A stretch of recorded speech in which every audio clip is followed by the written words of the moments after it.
মুহূর্ত চিন্তা করা করে ছোট ছোট স্বার্থে আমাকে ইচ্ছা মতন ট্যাগ দেওয়া হয়েছে। আমাকে নিয়ে কি অস্বাভাবিক রকম নোংরামি হয়েছে অনলাইনে, একটা বিচার আপনি দেখাতে পারবেন? ছোট্ট ছোট্ট ব্যক্তিগত স্বার্থে ইউটিউবের কিছু পয়সা কামানো, কিছু ডলার কামানো, কিছু বেশি ভিউ হলে কিছু পয়সা আসবে, এত নিচে নামা। আমি ভুটানে গেছি, ভুটান কিন্তু খুব দরিদ্র দেশ, ভুটান কিন্তু খুব পয়সাওয়ালা দেশ না, কিন্তু আমি এত অসভ্য জাতি কোথাও দেখি নাই। আমাদের একটা কালেকটিভ অসভ্যতা আছে, এই কালেকটিভ অসভ্যতা আমি পৃথিবীর কোথাও দেখি নাই। দ্রুত নির্বাচনের প্রস্তুতির জন্য আইন শৃঙ্খলা বাহিনীর সব প্রস্তুতি শেষ করতে, এবং তার দাবি যে রোজার আগে নির্বাচন হতে পারে। তাহলে তো আমরা নির্বাচনের দিকে যাচ্ছি। আপনাকে অসংখ্য ধন্যবাদ। আমি খুব মনোযোগ দিয়ে দেখছিলাম এক্স্যাক্টলি ঠিক কি বলা হয়েছে। বলা হয়েছে আইন শৃঙ্খলা রক্ষাকারী বাহিনী সহ অন্যান্য সকল প্রস্তুতি ডিসেম্বরের মধ্যেই শেষ করতে হবে, এবং বলা হচ্ছে সব প্রস্তুতি ও সংস্কার শেষ হলে তাহলে আমরা নির্বাচন হতে পারে। এই যে সকল প্রস্তুতি এবং সংস্কার যুক্ত করা হয়েছে, এটি তো আসলে এক একজনের কাছে এক এক অর্থ বহন করে। শুরুতেই আমাদের চিফ অ্যাডভাইজার বলেছিলেন বড় সংস্কার বড় প্যাকেজ, ছোট সংস্কার ছোট প্যাকেজ, মধ্য সংস্কার মধ্য প্যাকেজ অবশ্য আমরা শুনিনি, বড় আর ছোট আমরা শুনেছিলাম। এখন এই মুহূর্তে সংস্কার বলতে আসলে সরকার কি মিন করছেন আমরা জানি না। এক, দুই হচ্ছে রাজনৈতিক দলগুলো অনেকগুলো বিষয়ে ঐক্যমত এসছে, কিছু কিছু জায়গায় রাজনৈতিক দলগুলোর ডিফারেন্সেস অফ ওপিনিয়ন আছে, এবং এই ডিফারেন্সেস অফ ওপিনিয়ন থাকাটাই স্বাভাবিক। বাংলাদেশে এতগুলো রাজনৈতিক দল, সকল রাজনৈতিক দল সকল বিষয়ে একেবারে একই সঙ্গে ঐক্যমত্যে আসবে, এই আশাটাই দুরাশা। বরং মনে হয় যে আমরা একটি নির্বাচনের দিকে যাই, যে যার যার ম্যানিফেস্টোতে বলুক তারা কি করতে চায় নির্বাচনের পরে ক্ষমতায় আসলে, যেই দলের মানে বয়ান পছন্দ হবে মানুষের, সেই দলকেই মানুষ ভোট দেবে, এবং সেই দল যখন রাষ্ট্র পরিচালনার দায়িত্বে যাবে, যা যা সংস্কার করা দরকার, যা যা কাজ বাকি আছে, বিচার বাকি থাকবে, সেই কাজগুলোকে তারা এগিয়ে নিয়ে যাবে। সেটা বরং অনেক বেশি আমার কাছে লজিক্যাল মনে হয়। আপনি যদি বলেন সব সংস্কার শেষ করে, তাহলে আসলে সব সংস্কারের মধ্যে আপনি কোন কোন সংস্কারকে ইনক্লুড করছেন, সেই সংস্কারগুলোর মধ্যে ওই সংস্কারগুলো নিশ্চয়ই আছে যেগুলোতে কোনো দলই আসলে একমত হতে পারছে না। তাহলে সেই জায়গাতে কি হবে? এক ধরনের অনিশ্চয়তা। অনিশ্চয়তা কিন্তু কোনো রাষ্ট্রের জন্য খুব ভালো কিছু না। মব যেমন কোনো রাষ্ট্রের জন্য ভালো কিছু না, অনিশ্চয়তাও তেমন রাষ্ট্রের জন্য ভালো কিছু না। গত 14 বছরে বাংলাদেশে এই অর্থ বছরে 24-25-এ সবচেয়ে কম বিনিয়োগ হয়েছে, কালের কণ্ঠের রিপোর্ট, এবং এই সবচেয়ে কম বিনিয়োগটা এতই কম যে এটা গত 14 বছরে এই তলানিতে এসে ঠেকেনি। এবং এটা শুধু দেশি অভ্যন্তরীণ বিনিয়োগ না, এটা বিদেশি বিনিয়োগও। আমরা যতই বড় বড় বিডা সম্মেলনের আয়োজন করি না কেন, সেখানে আমরা যতই অদ্ভুত অদ্ভুত প্রতিশ্রুতি কিংবা শাড়ি পরা বিদেশি নারী দেখি না কেন, আমরা কিন্তু এরপরে কোনো ইনভেস্টমেন্ট এসেছে বলে এখন পর্যন্ত আমরা কোনো খবর পাইনি। এখন পর্যন্ত it's been couple of months, আমরা জানি না কোনো এখনো পর্যন্ত কোনো বিনিয়োগ এসেছে। বরং আমরা আমাদের দেশে যারা ব্যবসা করছেন তাদের কাছ থেকে ক্রমাগত শুনতে পাচ্ছি যে বাংলাদেশে দুর্ভিক্ষ হয়ে যাবে, গ্যাসের অভাব, ইলেকট্রিসিটির অভাব, তারা ফ্যাক্টরি চালু রাখতে পারছে না, তারা লোন নিতে পারছে না, ডলারের দাম এখন এমন একটা জায়গায় গিয়ে পৌঁছেছে। সো এই সকল কিছু মিলিয়ে ব্যবসায়ীদের নাভিশ্বাস অবস্থা। মূল মুদ্রাস্ফীতি গিয়ে দাঁড়িয়েছে 10 পয়েন্ট সামথিংয়ে, যেটাও আবার গত 15 বছরের মধ্যে এত বেশি মূল্যস্ফীতি আমরা অতীতে দেখা যায়নি। এগুলো সব গণমাধ্যমের খবর, আপনি পেপার খুললেই আপনি পাবেন। এবং আমাদের আইএমএফের যে লাস্ট দুটো কিস্তি দীর্ঘদিন ধরে আইএমএফ আটকে রেখেছিল, ছাড়ছিল না, সেটাও ছাড়ার ব্যাপারে অর্থ উপদেষ্টা সালেউদ্দিন আহমেদ পরিষ্কার বলেছেন, যখন after the meeting of our chairperson with CA, তাদের লন্ডনের সেই বৈঠকের পরে আইএমএফ বললেন যে আমরা একটি নির্বাচনে মানে পথরেখা দেখতে পাচ্ছি, রোডম্যাপ দেখতে পাচ্ছি, তো তারপরেই তারা অর্থ ছাড়ের ব্যাপারে অগ্রসর হয়। সুতরাং আপনি বিদেশি বিনিয়োগ বলেন, কিংবা আপনি ঋণ বলেন, কিংবা আপনি অভ্যন্তরীণ বিনিয়োগ বলেন, আমি এমন অনেক মানুষকে জানি যারা হয়তো একটা ফ্ল্যাট বা একটা জমিতেও বিনিয়োগ করছেন না, বিকজ তারা জানেন না যে আর 5 মাস বা 2 মাস পরে কি হবে। সো অনিশ্চয়তার চেয়ে ক্ষতিকর কোনো কিছু একটা দেশের জন্য হতে পারে না। আপনি একটু আপনার আগের কথার প্রসঙ্গে যাই, আপনি মবের বিষয়ে বললেন, আর একটা পত্রিকার পরিসংখ্যান আপনি দিলেন। যে বিষয় দুটি নিয়ে আসলে তরুণদের যে রাজনৈতিক দল এনসিপি তাদের দিক থেকে একটা বক্তব্য আছে, যেমন আপনি যে পত্রিকার কথা বলেছেন তাদের যে মাদার গ্রুপ তাদেরকে নিয়ে এক ধরনের কথা বলা হচ্ছে অনেকদিন ধরেই। মব নিয়ে আপনার ইতিপূর্বের বক্তব্য নিয়ে আপনাকে সরাসরি ব্যক্তিগতভাবে আঘাত করা হয়েছে এবং সোশ্যাল মিডিয়াতে আপনাকে নিয়ে অনেক ধরনের আলাপ আমরা দেখতে পাই। আপনি আসলে যেগুলো বলছেন সেগুলো কি আপনার ব্যক্তিগত জায়গা থেকেই বলছেন না এগুলো মিন করেই বলছেন, কিংবা তাদের সাথে এই বিরোধটা কেন তৈরি হচ্ছে, তারা কি বুঝে আপনার বিরোধিতা করছেন? সেলিম সাইদ ভাই, আপনার সঙ্গে টক শো শুরুর আগে আপনি আমাকে একটা স্মৃতিচারণ করাচ্ছিলেন, আপনিই করাচ্ছিলেন, আমি শুনছিলাম। আপনি বলছিলেন 3 তারিখে যখন আপনি গেলেন ইয়েতে শহীদ মিনারে, কোনো নোন ফেস চারপাশে ছিল না, আপনি আমার মুখ দেখেছিলেন। ওখানে ওই সময়টা কোনো নোন ফেস ছিল না, সেটা দুপুরের দিকে। দুপুরের দিকে, হ্যাঁ।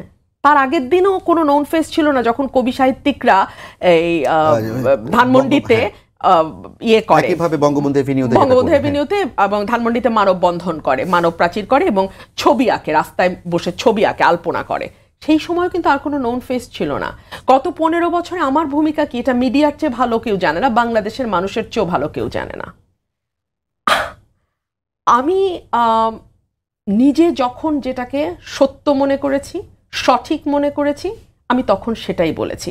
গত 15 বছর আমার মনে হয়েছে যে বাংলাদেশে একটা বিনা নির্বাচনে একটা মাফিয়া বসেছে ক্ষমতায়, এবং যেই মাফিয়া গুম খুন, এমন কোনো অন্যায় নাই, এমন কোনো অত্যাচার নাই, এমন কোনো অবিচার নাই যেটা এই মাফিয়া করে নাই। তো এর বিরুদ্ধে আওয়াজ তোলা, সবচেয়ে নিচের মানে ফরজটা হচ্ছে আওয়াজ তুলতে হয়, আমি সেই আওয়াজটা তুলেছিলাম। এখন আমি মনে করি যে আমি একটা সুস্থ বাংলাদেশ চাই, আমি একটা সকলের বাংলাদেশ চাই। এই বাংলাদেশ, আগে যেমন হাসিনা আমাদের অ্যালিয়েনেটেড করে ফেলেছিল, যে ওরা রাজাকার শাবক, আমরা মুক্তিযোদ্ধার শাবক, ওরা মুক্তিযুদ্ধের চেতনার বিরোধী, আমরা মুক্তিযুদ্ধের চেতনার পক্ষে, মানে ওরা না মুক্তিযুদ্ধটাকে লিজ নিয়েছিল। সো জাতিকে ভীষণভাবে এটা দ্বিধা বিভক্ত করে দেয়। আমি 5ই অগস্টের পর আশা করেছিলাম একটা ঐক্যবদ্ধ জাতি আমরা তৈরি করতে পারবো, কিন্তু আমরা কি দেখলাম? আমরা দেখলাম মব কালচার, এবং সেটাকে জাস্টিফাই করা। ধরুন হাসিনা গুম করেছে, তো আপনি কি সেটার প্রতিশোধ স্বরূপ এখন আপনি ওই ধরনের আরেকটা অ্যাক্টিভিটি করবেন? মানে একটা চোখের বদলে আরেকটা চোখ যখন আপনি নিতে শুরু করবেন, তখন আপনি পুরো সমাজকে অন্ধ পাবেন। আপনি কি সেটা চান? আমার তো মনে হয় বাংলাদেশে যদি নেলসন ম্যান্ডেলার জন্ম হতো, ওনাকে বলা হতো শ্বেতাঙ্গদের দালাল, কারণ উনি ট্রুথ অ্যান্ড রিকনসিলিয়েশন করেছিলেন। মানে আমি জানি না, আমরা এত অসহিষ্ণু, এত প্রতিশোধ পরায়ণ এবং এত ক্ষুদ্র ক্ষুদ্র স্বার্থে, নিজেদের ছোট্ট ছোট্ট ব্যক্তিগত স্বার্থে, ইউটিউবের কিছু পয়সা কামানো, কিছু ডলার কামানো, কিছু বেশি ভিউ হলে কিছু পয়সা আসবে, এত নিচে নামা আমার মনে হয় না পৃথিবীর আর কোনো জাতি। আমি না অনেক গরিব দেশে গেছি, আমি আফ্রিকার অনেক দেশে গেছি, আমি ভুটানে গেছি। ভুটান কিন্তু খুব দরিদ্র দেশ, ভুটান কিন্তু খুব পয়সাওয়ালা দেশ না, কিন্তু আমি এত অসভ্য জাতি কোথাও দেখি নাই। আমাদের একটা কালেকটিভ অসভ্যতা আছে, এই কালেকটিভ অসভ্যতা আমি পৃথিবীর কোথাও দেখি নাই। এই কারণে আপনি বিদেশের মাটিতে একজন আফ্রিকান লোক, একজন সোমালিয়ার ভদ্রলোক যে সম্মানটা পায়, আপনার দেশের লোক ওটা পায় না, কারণ আপনাকে মানুষ সম্মানই করে না। ওটা আপনি গরিব বলে না, আপনি অসভ্য বলে। তাহলে আপনি বলতে চাচ্ছেন আপনার যে বক্তব্য ছিল সেগুলো আসলে আপনি বুঝে শুনে আপনার জায়গা ঠান্ডা মাথায় বুঝে শুনে তখনও দিয়েছি, ঠান্ডা মাথায় বুঝে শুনে এখনো দিচ্ছি, এবং আমার প্রতিটা বক্তব্য আমি ওন করি, আমি বিশ্বাস করি, এবং আমি সঠিক মনে করি। এবং এটা সঠিক কি সঠিক না, এটা মানুষ সময়ের সঙ্গে বুঝবে। যখন আমি বলেছিলাম বাংলাদেশের আইন শৃঙ্খলা পরিস্থিতি ভয়াবহ, তখন ফেসবুকের কিছু ডলার কামানো মানুষজন হেসে হেসে লুটিয়ে পড়েছিল। পরে যখন একেবারে ডাকাতির মহড়া হলো, বাড়িতে ঢুকে ঢুকে মানুষের মানে মব গিয়ে মানুষের বাড়িতে ঢুকলো, তখন কিন্তু আমাকে সরি বলতে হয়েছে। আপনার কাছে আবার আসবো। সাকিব ভাই, আপনাকে স্বাগত জানাচ্ছি। আপনার জন্য আমি আসলে একটু দেরি হয়ে গেল আপনাকে ফ্লোর দিতে। একই বিষয়ে একটু কথা বলতে চাই। রুমিন আপা একটা কথা বললেন যে 15 বছর তিনি যে আওয়াজ তুলেছেন, সেই আওয়াজ রুমিন আপার মতো আমরা আপনাকেও দেখেছি, রাজপথে দেখেছি, এবং বিভিন্ন সভা সমাবেশ, টেলিভিশনের টক শো, সব জায়গাতেই দেখেছি। এই মুহূর্তে প্রধান উপদেষ্টার বক্তব্য, নির্বাচন কমিশনের বক্তব্য, সব মিলে মনে হচ্ছে দেশ নির্বাচনের দিকে যাচ্ছে। আপনার কাছে কি মনে হচ্ছে যে যেই পরিস্থিতি আছে, এই পরিস্থিতিতে আসলে আমরা একটা ভালো নির্বাচন করে গণতন্ত্র যাত্রা যেতে পারবো? ধন্যবাদ। অনেকদিন পর সময় টেলিভিশন আমাকে ডেকেছেন। সবাইকে সালাম এবং শুভেচ্ছা জানাই। আসসালামু আলাইকুম। নির্বাচনের বিষয়ে তো আসলে আশঙ্কা এবং নানান রকম রিউমার আছে, কিন্তু সরকারের দিক থেকে একটা কনসিস্টেন্ট পজিশন আছে। সরকার কিন্তু খুব বেশি আনুষ্ঠানিকভাবে কথাবার্তা যেগুলো বলেছেন সেখানে কোনো ওইভাবে কোনো অসঙ্গতি, তাদের দুই রকম কথা এরকম আমরা শুনিনি। সরকার একটা সময় এসে ডিসেম্বর থেকে জুনের মধ্যে নির্বাচনের কথা বলেছেন এবং সেই ব্যাপারে মোটামুটি কনসিস্টেন্ট ছিলেন। আমরা সর্বশেষ আলোচনার সময়ও জিজ্ঞেস করেছিলাম যে জুনের মধ্যে কি নির্বাচন বিষয়ে সরকারের অবস্থানটা কি। মাননীয় প্রধান উপদেষ্টা নিজেই বলেছেন 30শে জুনের একদিনও ওইদিকে যাবে না। আমরা তখন বলেছিলাম যে এই সময়কালের মধ্যে সবচেয়ে উপযুক্ত সময় হচ্ছে ফেব্রুয়ারির, মানে শীত থাকতে থাকতে মধ্য ফেব্রুয়ারির মধ্যে। শীত থাকার জন্য না, মানে 20শে ফেব্রুয়ারি থেকে রোজা শুরু, 20-এরও আগে সম্ভবত 17-18 তারিখ থেকে। তারপরে তো ঈদ আছে, তারপরে পরীক্ষা আছে, তারপরে যে আবহাওয়া তৈরি হয় জুন পর্যন্ত, এবং এর মাঝখানে আবার কোরবানি ঈদ আছে। সব মিলিয়ে ওই সময়টা নির্বাচনের জন্য উপযুক্ত না। ফলে আপনার সময়ের মধ্যেই উপযুক্ত সময় যদি বাছাই করতে হয় সেটা মানে মিড ফেব্রুয়ারির মধ্যে। কিন্তু আমরা ঈদের আগে দেখলাম যে উনি মধ্য এপ্রিলের কথা ঘোষণা করলেন। পরে লন্ডন বৈঠকে এটা ইঙ্গিত দিলেন যে এটা মধ্য ফেব্রুয়ারির মধ্যে হতে পারে। শর্ত তখনও ছিল, শর্ত এখনো আছে, শর্ত হয়তো শেষ পর্যন্ত থাকবে যে বিচার এবং সংস্কারের তাৎপর্যপূর্ণ অগ্রগতি। এবং বিচার এবং সংস্কারের একটা অগ্রগতি তো আসলেই মানুষ দেখতে চায়। বিচার তো আর শেষ হয়ে যাবে না সবকিছু, কিন্তু বিচার একটা ত্বরান্বিত হবে, দৃশ্যমান হবে। এবং আজকে যে আমরা দেখলাম যেভাবে যে কথাটা আমরা বহুদিন ধরে বলছি, এই অডিও যদিও আমরা আগেও দেখেছি, শুনেছি, কিন্তু বিবিসি যখন এটাকে মানে রেকটিফাই করে, একটা এর যে সত্যতা সেটার ব্যাপারে তাদের নিজস্ব জায়গা থেকে যখন নিশ্চিত করে যে এটা শেখ হাসিনার নিজেরই কণ্ঠ, তো ওইটা খুব স্পষ্ট হয় যে কিভাবে আসলে সরকারের প্রধান তার নির্দেশ দিয়েই গণহত্যা কিংবা একটা ম্যাস কিলিং সেটা হয়েছে। এবং এর ফলে আমরা যেটা দাবি করছিলাম যে যারা মানে গুলি করেছে অথবা হত্যা করেছে, বাস্তবায়নকারীদের পাশাপাশি যারা নির্দেশদাতা তাদেরকে আসলে এই জায়গায় আনতে হবে। একই সাথে দল হিসেবে আওয়ামী লীগের দায় এটাও বিচারের আওতায় আনা দরকার। কারণ শেখ হাসিনা সহ পুরো মন্ত্রিসভা এবং তাদের পার্টি যেভাবে এখানে যুক্ত হয়েছে, পার্টি হিসেবে এটা কিন্তু তাকে বিচারের আওতায় আনা দরকার। তো এই বিষয়গুলো আমরা বলেছি। আর অন্যদিকে আওয়ামী লীগের যে ডিনায়াল সেটা আমরা দেখেছি, সে বিষয়ে পরে আলোচনা হয়তো আমরা করতে পারবো। এখন এই জায়গায় থেকে বিচারের অগ্রগতিটা মানুষের মানে এখনো তো খুবই মানে ক্ষতটা এত তাজা যে মানুষ এই বিচারটাকে দেখতে পায়। এবং বিচারই কিন্তু ন্যায় বিচারই আসলে শেষ পর্যন্ত সবচেয়ে বড় হিলিং। হ্যাঁ, এটা আমাদের খেয়াল রাখা দরকার। তো ওই জায়গা থেকে আমরা যেটা বলবো যে বিচারটা হওয়া দরকার। সংস্কারের বিষয়ে তো ধরুন একটা টাইম লিমিট আমাদের আছে, 5ই আগস্টের মধ্যে ঐকমত্য কমিশন জুলাই সনদ বারবার বলছেন যে একটা জুলাই কিংবা জাতীয় সনদ যেখানে আমরা ন্যূনতম সবাই ঐকমত্য হব সেটা ঘোষিত হবে। যে দলই ভবিষ্যতে মানে একটা সরকার গঠন সংখ্যাগরিষ্ঠতা পাবে তারা এই সনদ বাস্তবায়ন করবে। এটা কিন্তু অঙ্গীকার, এটা পাবলিক ডিক্লারেশন, এবং এটা একটা অর্ডিন্যান্স হলেও কোনো অসুবিধা নেই। এর বাইরে যেগুলো দ্বিমত থাকবে সেটার জন্য কোথায় যাব? মীমাংসা কি? দ্বিমতের মীমাংসা কিন্তু জনগণ করবে। এবং সেই কথাটাও আমরা বহুদিন ধরে বলছি, পদ্ধতিগত জায়গাটা যে ঐকমত্য এবং মীমাংসার জন্য জনগণের কাছে যাওয়া। তো মীমাংসার জন্য জনগণের কাছে যেতে হলে সেটা নির্বাচনই একমাত্র পদ্ধতি যেখানে যে মীমাংসাটা হতে পারে। ফলে যে দল মনে করে যে হ্যাঁ, জুলাই সনদ কিংবা জাতীয় সনদের পাশাপাশি আমার আরেকটা দাবি আছে যেটা ঐকমত্য হয় নাই, সেটা তারা নিয়ে জনগণের কাছে যাবে। জনগণ যে দলকে বিজয়ী করবে, সংখ্যাগরিষ্ঠতা দেবে, তারা সেটা বাস্তবায়ন করবে। এই পদ্ধতির জায়গাটা তৈরি হবে। ফলে সংস্কারও কিন্তু সিগনিফিকেন্টলি এগোচ্ছে। হ্যাঁ, একটা বড় প্রশ্ন বাকি আছে, কিভাবে এটা বাস্তবায়ন হবে। সে নিয়ে অনেকগুলো প্রস্তাবের ধরন আছে, কিন্তু জনগণের ইনভলভমেন্ট ছাড়া বাস্তবায়নের যে পদ্ধতি বিবেচনা করা হোক সেইটা তো আসলে খুব কাজে দেবে না। ফলে আমাদের অবস্থান যে এটা নির্বাচন প্রক্রিয়ার মধ্য দিয়ে এটা সত্যিকার অর্থে সম্পন্ন হবে। এবং সেই জায়গা থেকে আমরা বলেছি যে নির্বাচন সংস্কারের একটা গুরুত্বপূর্ণ অংশ।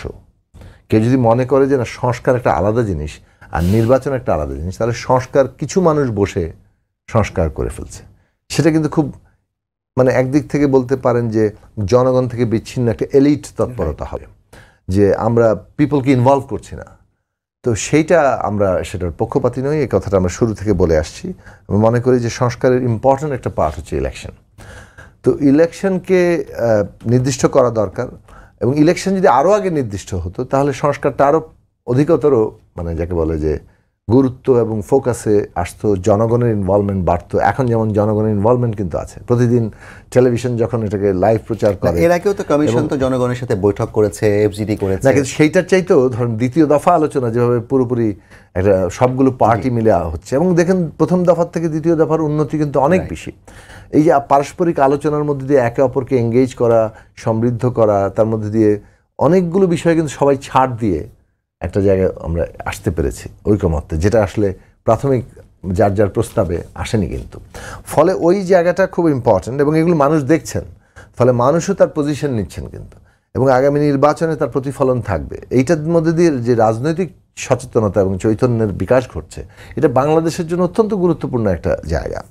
যাই হোক, এই সব কিছু মিলে একটা উন্নতির জায়গা আছে। ফলে ইলেকশন নিয়ে বাধার জায়গাটা আমরা দেখছি না, যদিও শর্ত হিসেবে বিচার এবং সংস্কারের প্রশ্নটি বলা হয়েছিল যে তাৎপর্যপূর্ণ অগ্রগতি, কিন্তু সেটার অগ্রগতি হচ্ছেও।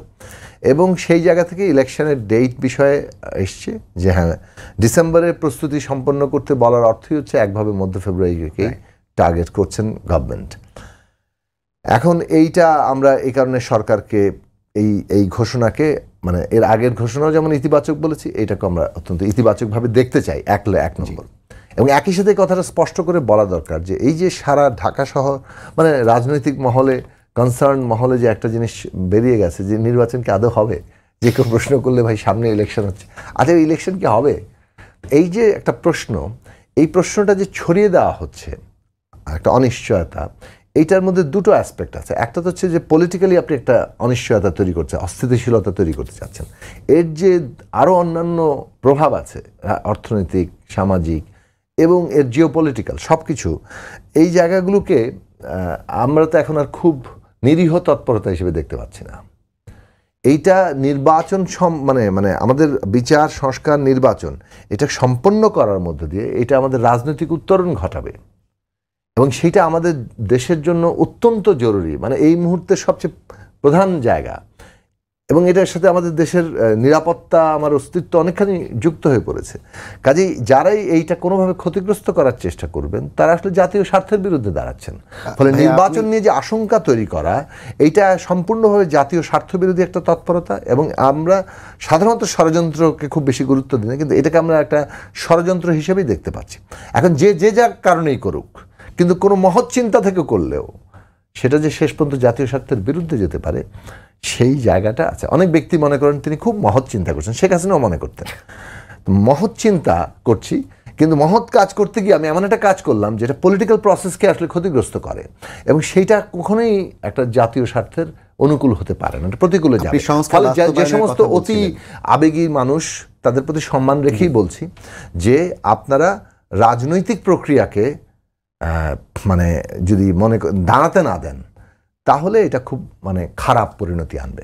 আপনি কোনো বিশেষ দলকে পছন্দ নাও করতে পারেন, আপনার ধারণা অমুক দল ক্ষমতায় চলে আসবে, এই জন্য রাজনৈতিক প্রক্রিয়াটাকে যথাসম্ভব পিছিয়ে রাখতে হবে, এইটা মতো আত্মঘাতী অবস্থান আর কিছুই হতে পারে না। আমরা একটা উত্তরণ ঘটাতে চাইছি, এবং সেইখানে জনগণের হাতে ক্ষমতাটা ফিরিয়ে দিতে চাইছি।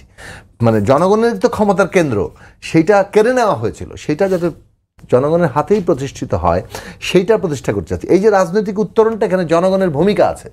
আমরা যেমন জুলাইয়ে ঐক্যবদ্ধভাবে, আগস্টে ঐক্যবদ্ধভাবে একটা অভ্যুত্থান করতে পেরেছি, মানুষ যদি ঐক্যবদ্ধ থাকে তাহলে সেই জায়গাটাও মানে কোনোভাবে আবারও জনগণের ক্ষমতাকে কেউ কেড়ে নিতে পারবে না। যারা ভোট কেন্দ্র দখল করতে চাইবে, যারা নির্বাচনের পরিবেশকে ক্ষতিগ্রস্ত করতে চাইবে, তাদেরকে জনগণই কিন্তু প্রতিরোধ করতে পারবে। আপনি দল নিয়ে যেহেতু কথা বললেন, আমি এখানে একটু আপনাকে প্রশ্ন করতে চাই যে আমরা দেখেছি যে ইসলামিক দলগুলো একটা জোটবদ্ধ হওয়ার প্রক্রিয়ার কথা গণমাধ্যম সূত্রে এবং বিভিন্ন জায়গায় আমরা দেখতে পাই। এবং তারা কিন্তু বেশ কিছু বৈঠক বলতে সমাবেশও একসাথে হয়েছিল, যেখানে কিনা বড় দল হিসেবে বিএনপি যাওয়ার আমন্ত্রণ পায়নি। সেই ইসলামিক দলের একটি হচ্ছে চরমোনাই পীরের ইসলামী আন্দোলন বাংলাদেশ, মুফতি সৈয়দ ফয়জুল করিম। আজকে তিনি একটা কথা বলেছেন যে আওয়ামী লীগ বিএনপি একই গাছের দুই ডাল দুই ফল। বিএনপির কাছ থেকে আওয়ামী লীগ নির্বাচন শিখেছে, আবার বিএনপি শিখেছে আওয়ামী লীগের কাছ থেকে। এই যে তার এই বক্তব্যটি কি আসলে মানুষের মধ্যে কোনো বিভ্রান্তি তৈরি করার সুযোগ আছে কিনা, কিংবা বিএনপিকে আওয়ামী লীগের মুদ্রার ওপিঠ হিসেবে দেখার সুযোগ আসলেই আছে কিনা? দেখুন, রাজনৈতিক বাকবিতণ্ডা তো আছেই। আপনারা রাজনৈতিক বাকবিতণ্ডাকে উস্কে দেওয়ার চেষ্টা করছেন। মিডিয়ার কাছে প্রায়োরিটি হচ্ছে কত বেশি কে কার বিরুদ্ধে কথা বলে। কিন্তু তারা যখন বলবে তখন আমাদেরকে এটা বলতেই হবে, কথা বলতে দেন। হ্যাঁ, আপনাদের হয়তো এটা কাটতে পারে, মানুষও হয়তো এগুলো শুনতে চাইতে পারে, মানে নিশ্চয়ই দিবেন। কিন্তু আমার কথা হচ্ছে যে আমাদের খুব আগ্রহ এখন নাই। কারণ হচ্ছে যে দেখুন, 5ই আগস্ট পর্যন্ত আমাদেরকে একটা ন্যূনতম জাতীয় ঐকমত্য করা দরকার। সেইটার কারণে আমরা এই যে রাজনৈতিক বাকবিতণ্ডা, যারা এখনই জোট গঠন করার ক্ষেত্রে অধিকতর খুব আগ্রহী, তাদেরকে আমরা বলবো যে ঠিক আছে, করেন যার যার রাজনৈতিক তৎপরতা, কিন্তু আমাদের ন্যূনতম একটা জাতীয় ঐকমত্য এখন রক্ষা করা দরকার। বিরোধ যেটা আছে এটাকে প্রধান করা ঠিক হবে না। জাতীয় ঐকমত্যটাকে প্রধান করেন, বিরোধটা আপাতত তার অধীনে রাখেন। বিরোধ কিন্তু 5ই আগস্টের পরেই, যদি জাতীয় সনদ হওয়ার পরে, তারপরে কিন্তু বিরোধ খুবই স্বাভাবিক কারণে বাড়বে। নির্বাচন আসবে, প্রত্যেকের রাজনৈতিক অবস্থান নিয়ে কথা বলবেন এবং একটা প্রতিদ্বন্দ্বিতার পরিবেশ তৈরি হবে, তখন বিরোধ প্রধান হবে। তখন কে কাকে কতটা মানে ক্রিটিক্যাল, সমালোচনামূলক হয়ে কে কতটা মাইলেজ নিবে, কে কতটা মানে নিজের জনমত নিজের দিকে আনতে চেষ্টা করবে, এটা তো সবাই করবে, এটাই স্বাভাবিক। এটা কোনো কিন্তু এখনকার প্রধান জায়গাটা হচ্ছে মানে আমাদের ন্যূনতম ঐকমত্য রক্ষা করা, কত সর্বাধিক ঐকমত্য হতে পারে, রুলস অফ দি গেম, পলিটিক্সটা কীভাবে হবে সেটা ঠিক করার ক্ষেত্রে আমরা মনে করি ওইটাই সবচেয়ে দায়িত্বশীল রাজনীতি। দায়িত্বশীল হওয়া দরকার দেশের স্বার্থে, জাতীয় স্বার্থে। সংকীর্ণ দলীয় স্বার্থে যারা মানে এই জায়গাগুলোতে বিবেচনা অনেক সময় রাখতে পারেন না, তারা পুরনো বন্দোবস্তের ধারাবাহিকতা রক্ষা করছেন। পুরনো রাজনৈতিক বন্দোবস্ত হচ্ছে দেশ গোল্লায় যাক, জাতীয় স্বার্থ গোল্লায় যাক, গদি আমার চাই, আমার স্বার্থটা, আম গাছ তাল গাছটা আমার চাই। এই যে মানে একটা অত্যন্ত স্বার্থপর, আত্মপর, সংকীর্ণ রাজনীতি, এই রাজনীতির বিরোধিতা করতে হবে এবং জনগণকে এই রাজনীতি চিনতে হবে যে কারা আসলে এই জায়গাটা করে। ফলে আমাদের কাছে বিবেচনার জায়গা হচ্ছে যে আপনারা এইটার পোলারাইজেশন নিয়ে যত মিডিয়া চিন্তিত, মিডিয়ার অনেক বেশি আগ্রহ এই জায়গায়। মিডিয়ার শুধু আগ্রহ না, রাজনৈতিক নেতারা তো সেই বক্তব্যগুলো দিচ্ছে। রাজনৈতিক দল যখন বক্তব্য দিবে, যেই বক্তব্যটা কিনা আমাদের কাছে একটা সাংঘর্ষিক বক্তব্য কিংবা পরস্পর এই মুহূর্তে আমাদের কাছে প্রায়োরিটির বক্তব্য হচ্ছে যে বাদানুবাদের চাইতে আমরা 5ই আগস্ট পর্যন্ত কত বেশি ঐকমত্যের ভিত্তিতে একটা জাতীয় সনদে পৌঁছাতে পারছি। তারপরে আমাদের নিশ্চয়ই বিভিন্ন পার্থক্য এবং নির্বাচনী প্রতিদ্বন্দ্বিতা শুরু হবে, তখন আমরা এইসব বিষয় নিয়ে আলোচনা করতে পারবো। অনেক ধন্যবাদ সাকিব ভাই আপনাকে। ব্যারিস্টার রুমিন ফারহানা, আপনার কাছে আমার প্রশ্ন হচ্ছে যে আসলেই কি আমরা বাদানুবাদের রাজনীতি ছেড়ে ঐকমত্যের রাজনীতির দিকে যাওয়ার প্রক্রিয়া আছে কিনা? আমি আপনাকে যে পরিসংখ্যানটা নিয়ে আমরা আলাপ করছিলাম ওইটার দিকে আবার একটু দৃষ্টি ফেরাই। বাংলাদেশের তরুণরা 15 থেকে 35 যাদের বয়স, তারা কি নিয়ে ভাবছে? তাদের মূল ভাবনাটা কিন্তু উচ্চকক্ষ নিম্নকক্ষ না। তাদের মূল ভাবনা কিন্তু 100টা নারী আসন হবে না 500টা নারী আসন হবে সেটা নিয়েও না। তাদের মূল ভাবনা কিন্তু ফার্স্ট পাস দ্য পোস্ট হবে নাকি প্রপোর্শনাল রিপ্রেজেন্টেশন হবে সেটাও না। তাদের মূল ভাবনা হচ্ছে সাধ্যের মধ্যে আধুনিক শিক্ষা পাবে কিনা। 72.8% এটা নিয়ে ভাবছে। তাদের চিন্তা হচ্ছে সাধ্যের মধ্যে ভালো চিকিৎসা পাবে কিনা। 67.1% এটা নিয়ে ভাবছে।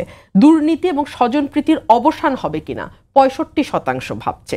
শক্তিশালী বিচার বিভাগ হবে কিনা 59.7% ভাবছে। মানে আমাদের বাচ্চাদের, আমাদের তরুণ প্রজন্মের চিন্তা কিন্তু ভেরি বেসিক নিডগুলো নিয়ে। আমরা পলিটিক্যাল পার্টিগুলো যে রেটরিকগুলো নিয়ে এক ভীষণ রকম কালক্ষেপণ করছি এবং আমরা ভাবছি বা সরকার, মিডিয়া সকল কিছু মিলিয়েই ভাবানোর একটা প্রক্রিয়া যে এটাই আসলে মানুষের ফোকাস না। মানুষের ফোকাস আসলে ওটা না। মানুষ তার প্রতিদিনের জীবনযাত্রা নিয়ে চিন্তিত।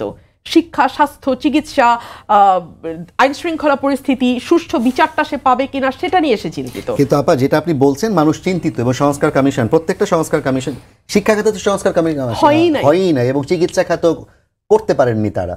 তাহলে যেই সংস্কারগুলো করতেই দেওয়া হচ্ছে না সেগুলো নিয়ে মানুষ ভাবলেই কি লাভ হবে? আপনি খেয়াল করেছেন এই সংস্কারগুলো নিয়ে আমাদের কোনো আলোচনা হচ্ছে না। আমাদের আলোচনা ঘুরপাক খাচ্ছে এমন সব সংস্কার নিয়ে যেগুলোতে একমত হওয়াটা সত্যি খুব কঠিন এই মুহূর্তে, এবং যেগুলো নিয়ে সাধারণ মানুষের তেমন কোনো মাথা ব্যথা নাই।